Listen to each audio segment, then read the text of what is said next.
सभी को नमस्कार। कैसे हैं आप? आशा करते हैं कि बहुत अच्छे होंगे। स्वागत है आप सभी का आपके अपने चैनल हेमंत एस्ट्रोलॉजी में। आज हम जानने वाले हैं वैदिक ज्योतिष तथा लाल किताब के अनुसार जन्म कुंडली के सेकंड हाउस में राहु का फल। वैदिक ज्योतिष में इन 12 हाउसेस को भाव भी कहा जाता है। इन्हीं 12 हाउसेस भाव को लाल किताब के अनुसार 12 खाने कहते हैं। तो आज हम जानेंगे राहु खाना नंबर 2 का फल। अगर यह आपकी पहली वीडियो है तो इससे पहले की वीडियो जरूर देखें जिसमें हमने राहु खाना नंबर 1 भाव 1 के विषय में बताया है। राहु जिसे नवग्रहों में छाया ग्रह भी कहा जाता है। राहु का अपना कोई प्रभाव नहीं होता, ना ही इनकी कोई अपनी राशि होती है। जिस भाव में ये बैठे हैं उस भाव के स्वामी के अनुसार भी फल देते हैं। जिन ग्रहों के साथ कंजक्शन में है उनके अनुसार फल देते हैं और जिन ग्रहों की दृष्टि इनके ऊपर होती है उनके अनुसार भी इनका फल देखा जाता है।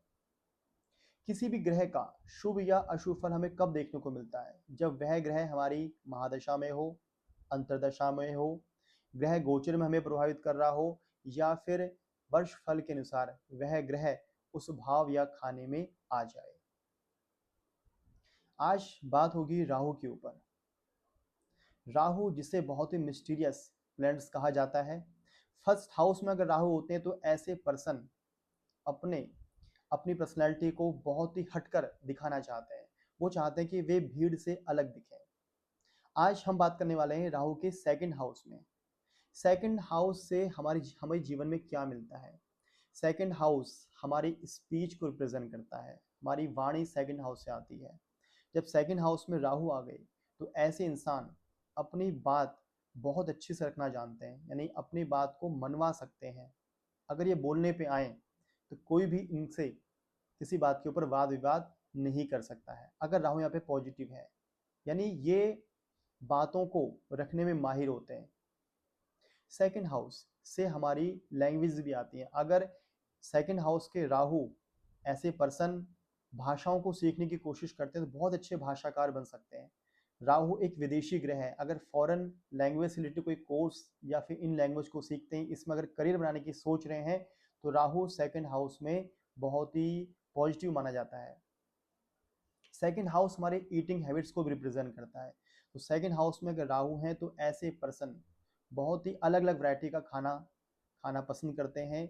इनको टेस्ट बहुत डिफरेंट डिफरेंट चाहिए और ये चाहते हैं कि इनको कुछ वैरायटी मिलती रहे जिससे इनको हर चीज़ें खाने की बहुत क्यूरियसिटी होती है, बहुत चीज़ें जानने की, टेस्ट जानने की इनको बहुत ही रहता है। इसके अलावा सेकंड हाउस हमारी जॉइंट फैमिली का भी होता है। अगर सेकंड हाउस में राहु है और जॉइंट फैमिली में रह रहे हैं प्रेम पूर्वक तो राहु का बहुत पॉजिटिव प्रभाव आ रहा है। अगर यही जॉइंट फैमिली में लड़ झगड़ करके निकलते हैं, छोड़ते हैं और अलग रहते हैं तो ये राहु का बहुत ही नेगेटिव इम्पैक्ट है। तो कभी भी अगर ऐसे जाना पड़े तो जॉइंट फैमिली में फैमिली से कभी लड़ झगड़ के ना जाए। राहु धुएं का भी कारक है, तो यहाँ पे नॉनवेज और स्मोक से दूर रहें। सेकंड हाउस हमारी सेविंग का, हमारे बैंक बैलेंस का भी घर है। राहु यहाँ पे आ गए तो बैंक बैलेंस की सेविंग में बहुत समस्या होती है। धन रुकने में, बचाने में कई समस्याएं देखी जाती हैं। अब राहु की एस्पेक्ट को लेंगे कि राहु की एस्पेक्ट होती है 5-7-9।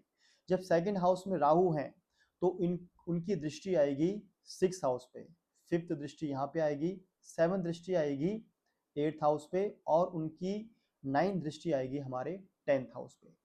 अब सिक्स हाउस हमें जीवन में देता है ऋण, शत्रु, रोग। तो अगर सेकंड हाउस में राहु है तो सिक्स हाउस एक्टिवेट हो रहा है। तो यहाँ पे ऋण यानी कोई लोन लेने की सोच रहे हैं राहु की दशा, महादशा, गोचर में, तो यहाँ पे बहुत ध्यान से लें क्योंकि ऐसा ना हो जाए कि लोन ले और वो कब बढ़ता बढ़ता चला जाए। तो बहुत ध्यानपूर्वक यहाँ पे लोन लेने की जरूरत है। शत्रु यानी किसी के भी साथ, क्योंकि राहु सेकंड हाउस में आते हैं तो कई बार ऐसा होता है कि हमारे मुख से ऐसी चीजें निकल जाती हैं जो होती सच है लेकिन वो किसी को चुभ जाती है। यानी कि ऐसा सच भी ना बोले, चाहे अपनी फैमिली में या फिर अपने कोई नियर डियर है, कि वो सच उसको चुभने लग जाए और वो आपका शत्रु बन जाए। तो इस बात का जो ध्यान रखना है, राहु सेकंड हाउस के जो जन है। इसके अलावा रोग। अब सेकंड हाउस हमारे हमारे ईटिंग हैबिट्स का है, तो यहाँ पे अगर राहु सेकंड हाउस में तो कभी भी थोड़ा सा खान पान का विशेष ध्यान रखें। कहीं ऐसा ना हो कि राहु की वैरायटी के चक्कर में या फिर कुछ स्मोक नॉनवेज, इसके चक्कर में स्वास्थ्य की समस्याएं भी हो सकती हैं, क्योंकि यहाँ पे 6th हाउस भी एक्टिवेट हो जाएगा, राहु की एस्पेक्ट 6th हाउस पे आएगी, तो ये बहुत ही सावधानी का कार्य है। अब राहु अपनी 7th एस्पेक्ट से देखेगा 8वें घर को। 8वां घर हमारे ससुराल का घर है आफ्टर मैरिज। तो यहाँ पे कभी भी लाल किताब में कहा गया है कि राहु अगर 2nd हाउस में हो तो कभी भी बिजली का सामान अपने ससुराल से ना ले, और कोई अगर गाड़ी वाहन चलाते हैं तो उसको भी ध्यान पूर्वक चलाएं, क्योंकि 2nd हाउस अचानक से होने वाली घटनाओं का भी घर है। तो यहाँ पे राहु के पॉजिटिव ट्रेड्स के लिए क्या है कि कोई मंत्र चैंटिंग बहुत अच्छी रहेगी। जिनके राहु 2nd हाउस में है उससे उनका जुपिटर बहुत अच्छा होगा, बढ़िया होगा, और राहु का अशुभ प्रभाव दूर होगा। इसके अलावा 2nd हाउस काल पुरुष कुंडली के अनुसार वृषभ राशि यहाँ पे रहती है, जिसके स्वामी बनते हैं शुक्र, और यहाँ पे चंद्रदेव उच्च के माने गए हैं। तो अगर माता का आशीर्वाद लेते रहें तो बहुत ही अच्छा रहेगा यहाँ पे। अब राहु की 9th एस्पेक्ट आएगी 10th हाउस में। 10th हाउस हमारे कर्म का, व्यापार का, बिजनेस का हाउस है। तो जो भी जन अपने व्यापार कर्म या अपने कर्म क्षेत्र में या अपनी जॉब क्षेत्र में जहाँ पे जॉब कर रहे हैं वहाँ पे वर्किंग प्लेस पे इस बात का जो ध्यान रखें कि आप अगर कुछ भी ऐसे डिसीजन लेते हैं, कुछ भी ऐसी एक्टिविटी करते हैं, कुछ भी ऐसा किसी को कुछ कह देते हैं, करते हैं, तो आपके अगेंस्ट यहाँ पे होता है। 2nd हाउस में राहु हो तो अगर राहु का नेगेटिव प्रभाव चल रहा हो तो आपके अगेंस्ट जो है आपके वर्किंग प्लेस पे कुछ कॉन्स्पिरेसी भी देखी जाती है, क्योंकि राहु की 9th एस्पेक्ट कर्म क्षेत्र पे आ रही है। तो राहु को यहाँ पे पॉजिटिव लेके चलें ताकि सारी चीजें क्या हो, बैलेंस हो। अब राहु अगर 2nd हाउस में हो तो लाल किताब कहती है कि ऐसे जो पर्सन हैं वो किसी मठ के मठाधीश होते हैं, किसी अच्छी स्पिरिचुअल के बड़े हेड होते हैं, या उनके ऊपर कोई बड़ी जिम्मेदारी होती है। तो ऐसे जो पर्सन है वो राहु के नेगेटिव इम्पैक्ट को दूर करने के लिए क्या करना जरूरी रहेगा कि अपनी आमदनी से कुछ ना कुछ आप किसी जरूरतमंद को कुछ भोजन इत्यादि करा सकते हैं, या उससे कुछ परसेंट निकाल करके आप पशु पक्षी को कुछ खिला दें, या फिर कुछ निकाल करके आप कुछ ना किसी अच्छे कार्य में उसको खर्च करें, ताकि बैंक बैलेंस जो फ्लक्चुएट होता है राहु की वजह से, या फिर अप एंड डाउन होता है, या सेविंग होने में दिक्कत होती है, तो वो समस्या दूर हो सके। इसके अलावा यहाँ पे चंद्रमा, चांदी जो है वो राहु के तूफान को शांत करती है, राहु के प्रभाव को दूर करती है। तो ऐसे जो जन है वो चांदी का यूज करें। चांदी को यूज कैसे करना है, चांदी के ठोस गोली अपने पॉकेट में रख सकते हैं, या फिर चांदी का चौकोर लॉकेट बना करके उसको पहन सकते हैं, क्योंकि चांदी चंद्रमा और राहु के नेगेटिव इम्पैक्ट को, चंद्रमा यानी माता का आशीर्वाद और चांदी को धारण करना बहुत ही शुभदायक माना गया है। इसके अलावा राहु 2nd हाउस में हो तो कभी भी घर में झूले इत्यादि ना रखें ज्यादा, ये भी राहु के नेगेटिव इम्पैक्ट को बढ़ा देते हैं। एवं घर के नॉर्थ वेस्ट डायरेक्शन की किचन अच्छी नहीं मानी गई है जिनकी 2nd हाउस में राहु होता है। नॉर्थ वेस्ट से आने वाली धुआं, अग्नि, फायर, ये चीजें 2nd हाउस के राहु के नेगेटिव इम्पैक्ट को बहुत बढ़ा देती है। अब देखिए एक घर के अंदर नॉर्थ वेस्ट में किचन है तो ऐसा तो नहीं है कि सभी के लिए वह किचन खराब होगी। किसी पर्सन को बहुत ज्यादा उसके नेगेटिव इम्पैक्ट दिख रहे होंगे, वो इसलिए दिख रहा होगा कि उनका 2nd हाउस में राहु होगा, और राहु की कंडीशन या तो खराब होगी, कंजक्शन वहां पे खराब हो रही होगी, ग्रहों उस राहु के ऊपर दृष्टि खराब आ रही होगी, तो इसके कारण जो है राहु का नेगेटिव इम्पैक्ट बहुत ज्यादा बढ़ जाता है। तो नॉर्थ वेस्ट का किचन अच्छा नहीं है राहु 2nd हाउस में।